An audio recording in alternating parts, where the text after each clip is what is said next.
Hey guys and gals on YouTube, how y'all doing? Dave Wood here on David-Laurie-Life channel. Been a little bit of a dry spell for old wheel guns and Smiths, but we managed to find another one out in the wild and bring it in for the video. Smith Wesson Model 10, the heavy barrel. This particular one is from 1983. Before we go any further, let's go ahead and drop it clear. Empty cylinder. Obviously the chamber of the cylinder is the same thing, so I'm going further. Notice the cylinder is marked all the way around. This girl's seen some action, or at least range time anyways. Definitely some pretty substantial holster wear. Except before, it does have the smooth trigger. It does have the checked hammer, and it's of course narrow, as is typical of your Model 10s. The screw is out just a little bit. This is an adjustment for your mainspring for its tension. It has a number 22 and did have some paint on the back. I'm guessing probably a check-in gun, either for range or possibly for some lockdown facility. I anticipate the gun to be dirty. I haven't really done much with it yet. There's your Smith & Wesson logo there. It looks pretty clean. I don't think it's been re-blued.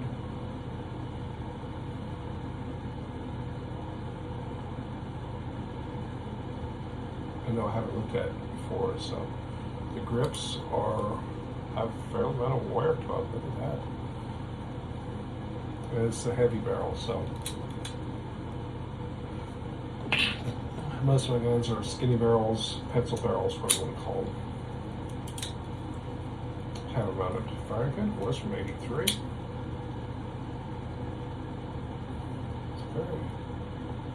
It's that sort of matte and shiny finish. Yeah, it's been in the range a lot. It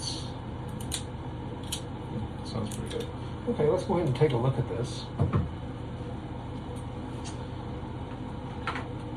I don't usually do cleaning stuff on videos, but always do something different. Oh, it's got a fancy brass cleaner in here. I must have left it in there so I would know where it is. I never found it, so I probably bought another one since then. Who knows? Really, I don't know. If I don't know, well, let's try just a little bit of CLP. Give it a little bit of hoosey-goosey and see how it goes. And we're going to start with muzzle end. I'm not treating this like a fine rifle or anything. It's pretty good. Of course, it could be that sediment is, or it could be that's actually not dirty at all, which is interesting. A little bit of res, but nothing to get excited about.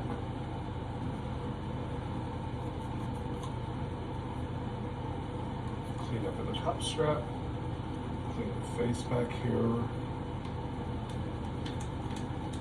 Give the whole thing a little love down.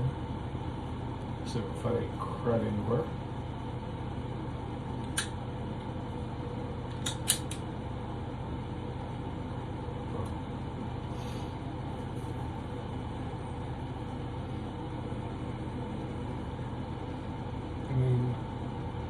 A little discoloration, but nothing like I would expect it actually. I guess that's good. It's kept in good shape, I guess, or at least clean anyways.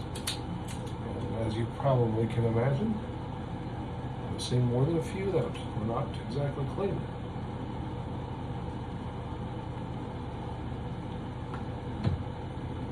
This is your threaded barrel.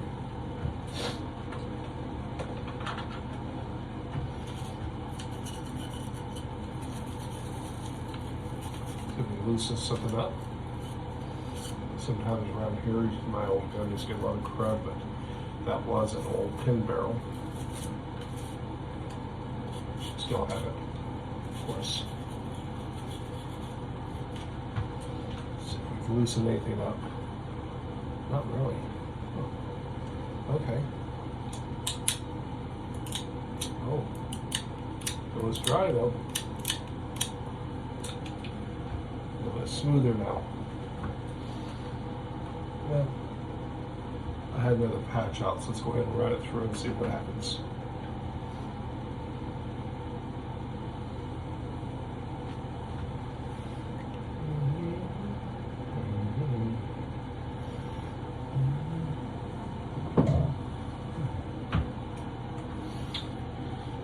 So I don't know. You guys let me know comments down below. What do you guys think of the old Model 10s? You know, I kind of like them. I've never had the heavy barrel before. I never really, you know. People say, well, isn't it on this and that bucket list? I go, well, let's talk about bucket list, seriously. I mean, to me, a bucket list more than I gotta have it. It's more like a maybe someday. And when it comes to, found some dirt this time. When it comes to some days, there's so much stuff out there. And a lot of it is just stuff that, you know, eventually, or if, you know, money wasn't an option, or an option wasn't a concern, or maybe more importantly, space or time or what have you. Yeah, I think all of us would probably have more things in our bucket list, more things in our want to do list, but as it is, I mean, you know, a particular gun, a particular acquisition may not hold the same interest as something else.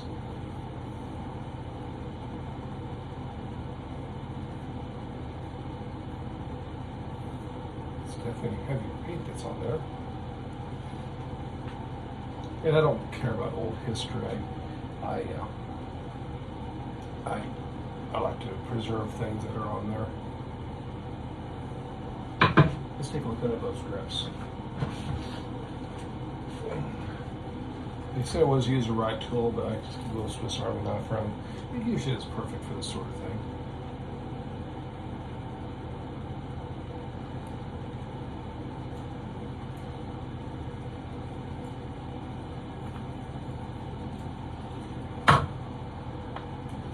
Okay, a lot of crud, a lot of green stuff coming out of this old brass screw. So I guess she's been in there for a while. More useless chatter from me. Oh, these grips have been for a while. Sometimes you find a little bit of rust lurking in these places. And we did. Just what I want to see.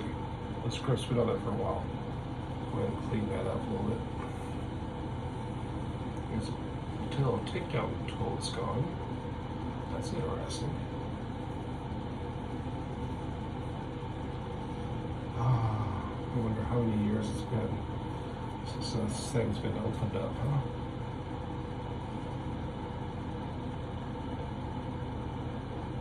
huh? Let's see, is that too much strength? Nope. So that's how when you pull the screw all the way out, that spring will pop loose.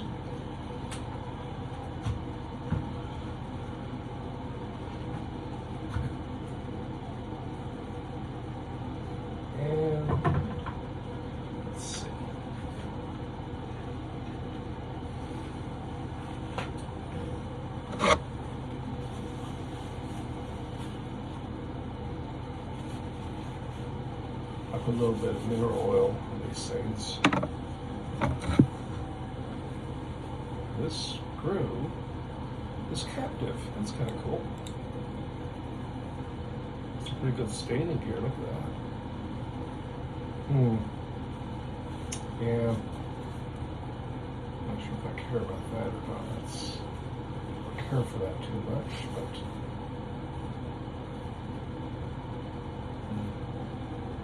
Very dark staining, and probably just oil, I guess. If it was something else, it would probably attack the blood, and I've seen that before. I am watching the time. I know it's kind of becoming a longer video, but just having some fun. Just think of it as a sort of like a mukbang video, only one that's with a firearm. I realize not eating it, but you know what I'm saying. It's kind of a talk and clean video. Because I'm not really telling you anything about it, because in fact it's made in '83, it's a heavy barrel. Not really a whole lot for me to say, because it's a strange gun to me. It's not like something I've shot before, or in fact I've never fired. I don't anticipate doing too different. To me it feels barrel heavy, but Lori thought it felt more balanced to her. She's not a huge fan of the square back of these, but then you gotta remember that the combat grips are a little bit, or these style grips are a little bit thicker too.